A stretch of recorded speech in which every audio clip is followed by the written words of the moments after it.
yang melompat ke seberang. Setelah sampai, dadah buaya bodoh gitu. Yang ngibul siapa? Kancil. Itu mirip calon anggota dewan, calon bupati, gubernur yang sebelum pilihan mengatakan, berapa orang miskin di sini, berapa kakak saya perjuangkan, berapa guru yang masih honorer akan saya angkat derajatnya, sejahteraannya. Begitu jadi, dadah guru-guru, dadah orang miskin. Itu idenya ada di cerita Kancil semuanya. Kancil ngomong sama gajah, turunkan kepalamu, langit mau runtuh. Langit, gajahnya nongso obang, kepala turunkan. Kancil naik badannya, kepalanya kemudian, dadah gajah bodoh. Kancilnya kemana? Nonton tenis di Bali ya, kemudian ke Hawaii dijemput dengan uang pesawat 4 miliar, sudah dibawa Indonesia ngilang. Itu Kancil namanya Hormasiku, nggak hilang, nggak ketemu juga sampai sekarang. Ditambah yang lain juga, belum yang up to date yang populer saat ini. Jadi ternyata cerita itu mengendapkan sebuah pola pikir, pola tindak, pola sikap kepada anak-anak kita. Kepada Anda guru-guru yang pernah dongeng Kancil, bertaubatlah. Karena Anda sudah melakukan kesalahan dalam menggoreskan goresan batin anak-anak, di berlian hati anak-anak kita itu semua. Udah tergores, terlanjur, susah untuk diolah lagi, ya kan? Baik kawan-kawan saya muliakan, secara konten kita akan menemukan sebuah kenyataan bahwa kisah ini nanti akan kita bagi sudut pandangnya Islam ya. Jadi begini, ada cerita Islam, ada cerita Islami, ada cerita Islamisasi, dan cerita tidak Islam, tidak Islami. Kita ulang, ada cerita Islam, ada cerita Islami, ada cerita yang Islamisasi, ada juga cerita yang tidak Islami. Unik loh kisah-kisah Quran itu, ada yang kisah masa lalu, masa kejadian Nabi, bahkan cerita yang belum terjadi dan diceritakan Allah di masa mendatang, termasuk di hari kiamat di surga ada kisahnya. Nah, sekarang bedanya apa kira-kira? Kalau cerita Islam itu apa kira-kira? Ada yang bisa bantu? Apa cerita Islam itu? Cerita yang menginclude ada dalam ajaran Islam. Contohnya apa? Kisah-kisah dalam Al-Quran itu Islam. Memang itu ada di kitab suci. Cerita Islam. Yang kedua, cerita Nabi Muhammad SAW. Dalam sejarah itu cerita yang melekat dengan keislaman, keluarga Nabi, sahabat Nabi, itu namanya cerita Islam. Memang ada dalam kehidupan, dalam ajaran Islam dan perjalanan dakwah Islam. Yang kedua cerita Islami. Bedanya apa lagi itu? Cerita-cerita, rupa-rupa kreasi cerita yang tidak ada dalam Al-Quran, dalam hadis, tetapi dibuat untuk menyampaikan nilai-nilai ajaran Islam. Contoh, kalau Anda buka YouTube, misalnya saya bercerita cerita dari surga, kan? Menceritakan tentang hari kiamat tiba, mengambil dari cerita dari ayat Al-Qari'ah, Mal-Qari'ah, wa ma adraka mal-Qari'ah, kemudian ada idza zulzilatil ardu zilzalaha. Ayat-ayat kiamat itu kita kumpulkan. Kemudian ada cerita seorang anak namanya Ayami, di balik mie ayam itu ya. Di manakah aku? Ini tempatnya aneh sekali. Ada orang berjalan dengan kepala, pasti durhaka dengan maknya.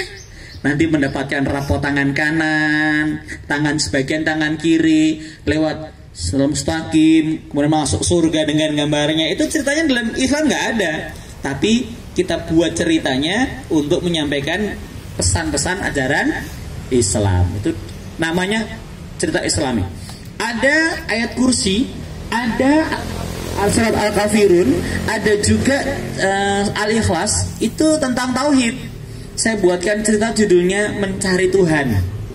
Allah ada kok nggak kelihatan, Allah seperti apa, Allah di mana ya? Kenapa Allah cuma satu nggak banyak? Gitu. Kemudian ada agama ini, agama itu, debat antara seorang anak dengan pendeta-pendeta mereka sehingga yakin hanya Islam yang benar. Itu ceritanya dari ayat-ayat Al-Quran. Cerita Islami. Ada tenggelamnya kapal Van der Wijk di bawah naungan Ka'bah karya Buya Hamka, itu cerita Islami. Ada ayat-ayat cinta, ya kan? Belum pernah nonton ya filmnya? Udah. Besok nanti akan muncul lagi ayat-ayat azab. Mau nonton? Dengar judulnya ngeri kan? Jadi ini apa namanya, cerita Islami di bawah mihrab cinta. Itu novel ya, itu sebuah atau sinetron atau film para pencari Tuhan dan sebagainya. Itu namanya adalah Islami ya. Nah yang ketiga, Islamisasi. Maksudnya apa? Cerita yang sudah ada kita olah kembali, kita kasih color, kita sibkoh, kita warnai menjadi Islami. Contohnya apa? Cerita Kancil. Boleh nggak Kancil? Boleh. Judulnya Kancil Bertaubat. Maafkan aku gajah, dulu pernah menipumu sehingga kau terikat dibawa ke kebun binatang. Maafkan aku ya. Buaya. Buayanya dia minta maaf buaya ya. Itu dia ingin jujur seperti Abu Bakar As-Siddiq yang benar imannya gitu ya, yang jujur seperti para nabi yang jujur, sidik, amanah, fatonah, tablik. Ini apa namanya, ceritanya diislamisasikan, dilurusin, dibenerin. Cerita Superman misalnya.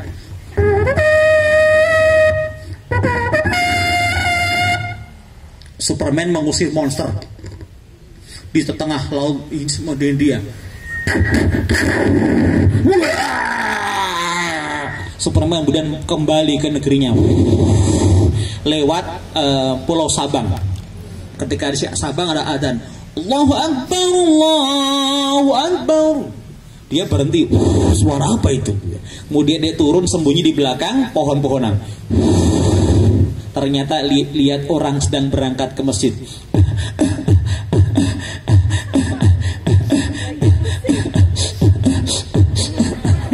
Dengan sangat gagahnya sang imam wal jamaah hadir di situ ya.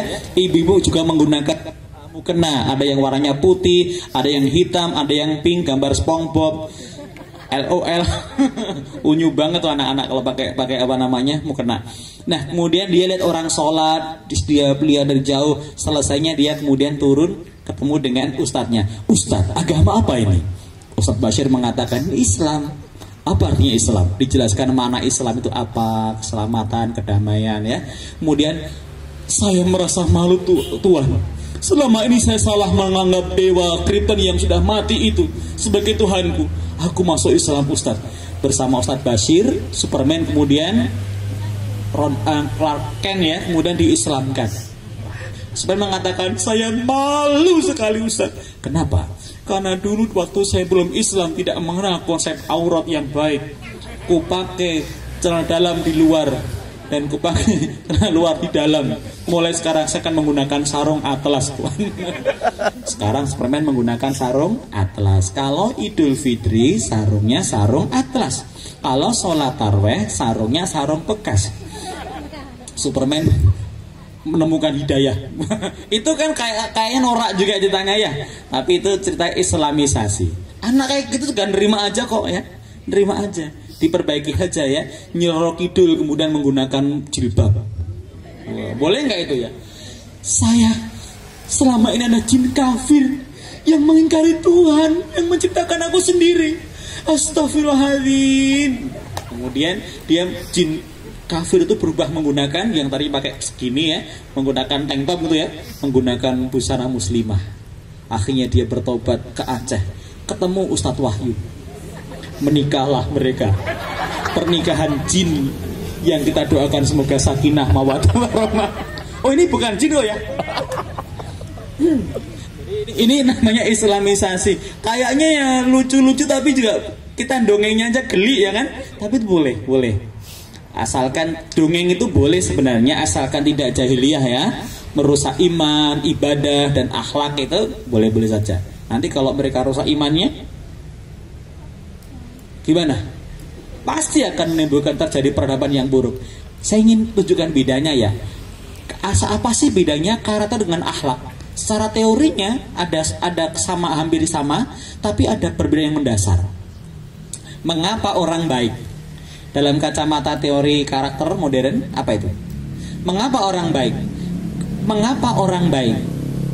Kenapa orang berkarakter baik? Karena kebiasaannya baik. Mengapa kebiasaan baik? Karena perbuatannya baik.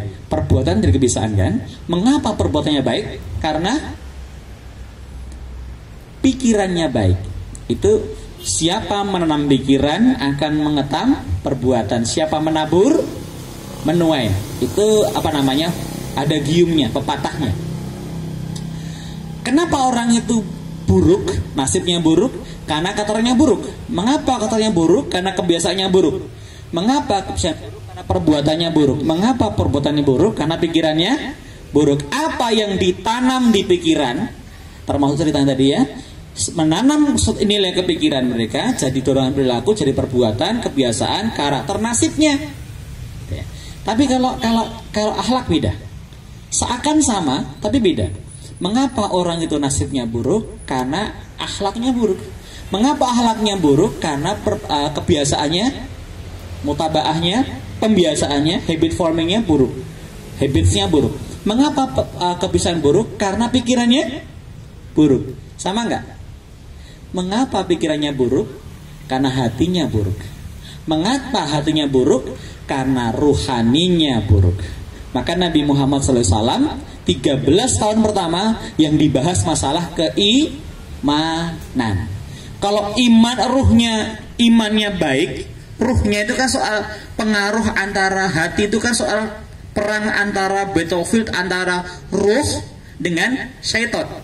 Kalau ruhnya baik, maka hatinya baik, pikirannya baik, perbuatannya baik, kebiasaannya baik, akhlaknya baik, nasibnya baik. Bukan hanya dari mindset, tapi spiritual set. Kalau dakwah itu spiritual set.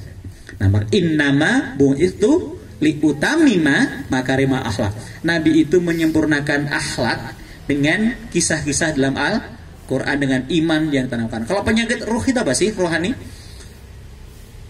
Kufur, syirik, nifak, itu penyakit rohani. Kalau penyakit nafsani atau jiwa, stres, ghadab, takabur, hasud, itu hasad, itu penyakit rohani atau penyakit jiwa?